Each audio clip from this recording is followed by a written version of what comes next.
Punjab assembly budget इजलास पर कयास आराइयाँ खत्म। मुल्क के सबसे बड़े सूबे का बजट 48 घंटे के बाद बिल आखिर पेश। तरक्याती प्रोग्राम के लिए 685 अरब रुपए मुख्तस।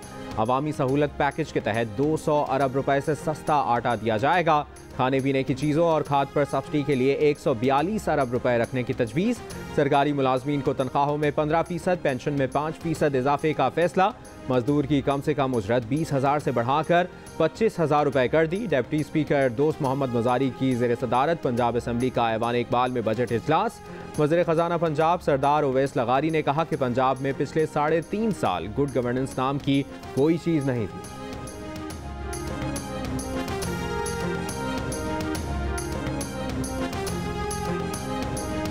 पंजाब असेंबली में स्पीकर परवेज इलाही का तलब करदा इजलास में तहरीक इंसाफ और काफ लीग के अरकान की शिरकत। कोई हुकूमती रुकन शरीक नहीं हुआ। असेंबली की खुद मुख्तारी खत्म करने के ऑर्डिनेंस के खिलाफ करारदाद मंजूर। तर्जुमान पंजाब हुकूमत अता तारड़ के खिलाफ तहरीक इस्तेहकाक की भी मुतफ़िक़ा मंजूरी। यास्मीन राशिद ने कहा कि एक हाथ में आईने पाकिस्तान की किताब, दूसरे से नाजेबा इशारा नाकाबिले बर्दाश्त है। इजलास कल तक मुलतवी। चौधरी शुजात का हुकूमती अरकान को असेंबली इजलास में जाने का मशवरा। कहा आजकल सियासत तमाशबीनों के हत्थे चढ़ गई है। तमाशबीन अपना तमाशा लगा रहे हैं, वो कौम को तमाशा न बनाए।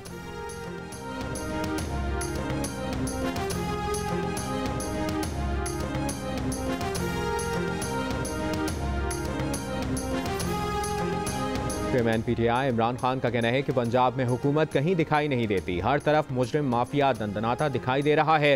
वज़ीर आज़म का करप्ट बेटा ढोंग इंतखाब से पंजाब में इक़्तिदार पर काबिज हुआ। पाकिस्तान का सबसे ज़्यादा आबादी वाला सूबा मुकम्मल सियासी इंतशार की जद में है। लोग मुश्किलात का शिकार हैं। किसानों की फसलें भी खतरे से दो चार हैं।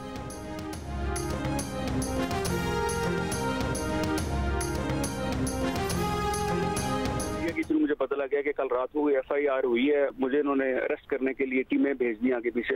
तो मैंने इनको कहा यार टीमें क्यों भेज रहे हो, FIA के दफ्तर में खुद आ जाता हूँ आपके पास। अरेस्ट करना है अरेस्ट करें, तशद्दुद करना है तशद्दुद कर लें, लेकिन एक चीज इन बेवकूफों को समझ आ जानी चाहिए, अब तक PTI का साथ, इमरान खान का साथ हमने नहीं छोड़ना।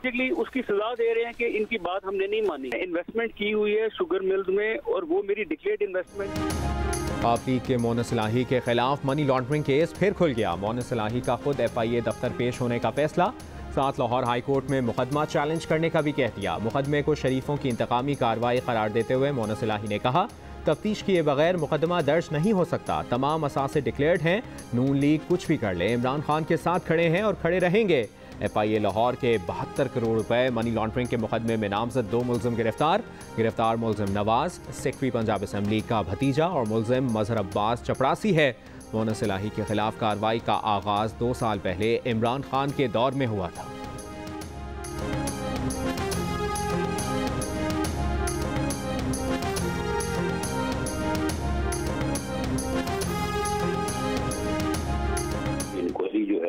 इमरान खान साहब के दौरे हुकूमत में ही जो है ये कंप्लीट हुई। उस वक्त मोनस इलाही साहब की गिरफ्तारी का भी जो है वो फैसला हुआ था। चौधरी मोनस इलाही साहब को हमने जो है वो फिलहाल सिर्फ नोटिस करेंगे और उनसे कहेंगे कि जी आए, अगर ये पैसे इनके हैं तो ये साबित कर दें। राना सनाउल्लाह ने मोनस इलाही के खिलाफ मुकदमे को इमरान खान का तोहफा करार दे दिया। कहा इमरान खान ने इंक्वायरी मुकम्मल करा रखी थी।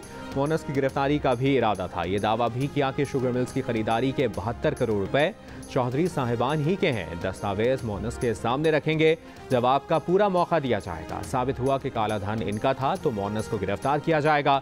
बतौर वज़ीर आला चौधरी परवेज इलाही का किरदार भी सामने आएगा।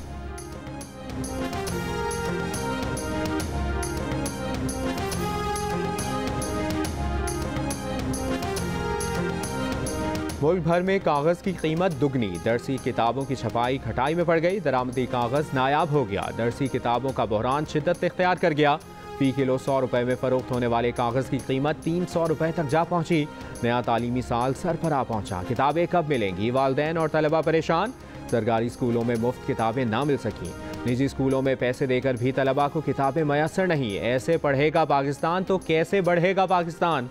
इन तमाम मसाइल की वजह और उनका हल बताया जियो न्यूज़ ने अपनी खुसूसी ट्रांसमिशन में।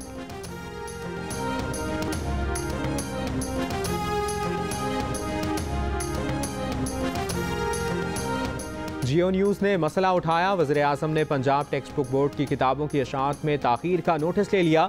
वज़ीर तालीम राना तनवीर हुसैन को फौरी कार्रवाई करके रिपोर्ट पेश करने की हिदायत। वज़ीर-ए-आज़म ने कहा कि वालिदैन और तलबा को दरपेश तकालीफ को फिलफौर दूर किया जाए। मसले के ज़िम्मेदारान का तयन करके कार्रवाई की जाए।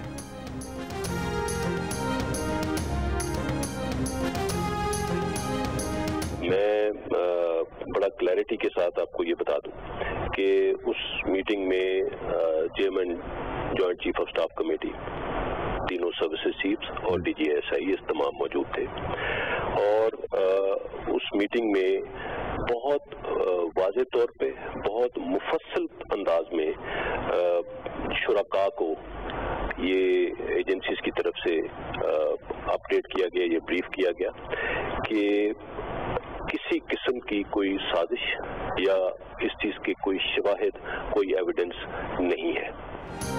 DGISPR major general Babar Iftikhar ने कहा है कि कौमी सलामती कमेटी की मीटिंग में अस्करी क़यादत मौजूद थी। शुरका को बताया गया ना किसी किस्म की साजिश हुई, ना ऐसे कोई शवाहिद हैं।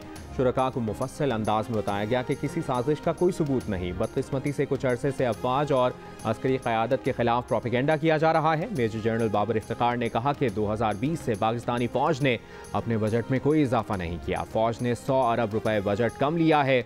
यूटिलिटी बिल्स की मद में अखराजात महदूद किए हैं।